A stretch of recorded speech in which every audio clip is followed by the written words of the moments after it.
चाहूंगा कि आज के समय में युवाओं को रामायण पढ़ने से, प्रभु श्री राम के चरित्र का गुणगान सुनने से क्या चीजें मिल सकती हैं? आज भी जब बात होती है कि एक आदर्श पुरुष की बात होती है तो प्रभु श्री राम की बात आती है, तो इस पर आप क्या कहना चाहेंगे, खास करके उन नव युवाओं को?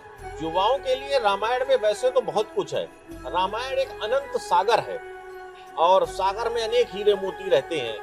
जिस प्रकार से प्रभु श्री राम ने जब रावण पे युद्ध करने जा रहे थे तो आदित्य हृदय स्रोत का पाठ किया, उन्होंने सूर्य की उपासना करी कि धरती के प्रत्यक्ष देवता आप हैं, आपसे ही प्रकाशित सारी जीव जंतु हैं।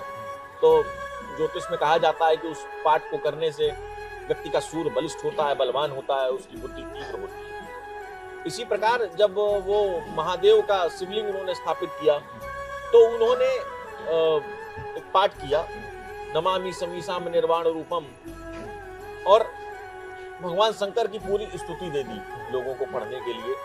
पूरे चरित्र में आप एक चीज गौर करें तो रामायण ये सिखाती है कि व्यक्ति सामान्य राजकुमार से मर्यादा पुरुषोत्तम प्रभु श्री राम बना क्योंकि उसने 14 वर्षों का संघर्ष किया।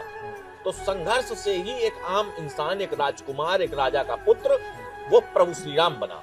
संघर्षों ने उनको बनाया।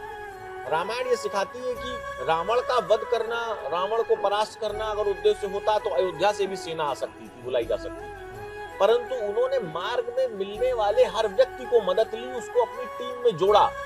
चाहे जटायु हो, चाहे सुग्रीव की सेना हो, वानर सेना हो जिसमें भालू, रीछ, इन सबको जोड़ा, और गिलहरी का भी योगदान आता है राम सेतु बनाने में। तो रामायण ये बताती है कि हर पशु पक्षी जीव जंतु को साथ लेकर उन्होंने पहाड़ों में रहने वाले, कंदराओं में रहने वाले लोगों को साथ लेकर एक ऐसी सेना का निर्माण किया जिसने उस समय के सबसे शक्तिशाली व्यक्ति को हरा दिया। और ये बताता है कि सामान्य मनुष्य में कितनी चेतना और कितनी शक्ति है जब वो सही कार्य के लिए, धर्म के कार्य के लिए लड़ने जाता है। उस समय का सबसे शक्तिशाली राजा लंकापति रावण, जिसको लोग कहते थे कि सारे ग्रहों को जिसने अपने यहाँ बंदी बना रखा है, काल को जिसने अपनी पार्टी पे बांध रखा है, उस व्यक्ति को परास्त कर दिया। ये एक जीवन में सबसे बड़ा उदाहरण है कि व्यक्ति के लिए संघर्ष से सफलता का निर्माण होता है और व्यक्ति का व्यक्तित्व भी तभी निखरता है जब वो संघर्ष को अपनाता है जीवन में।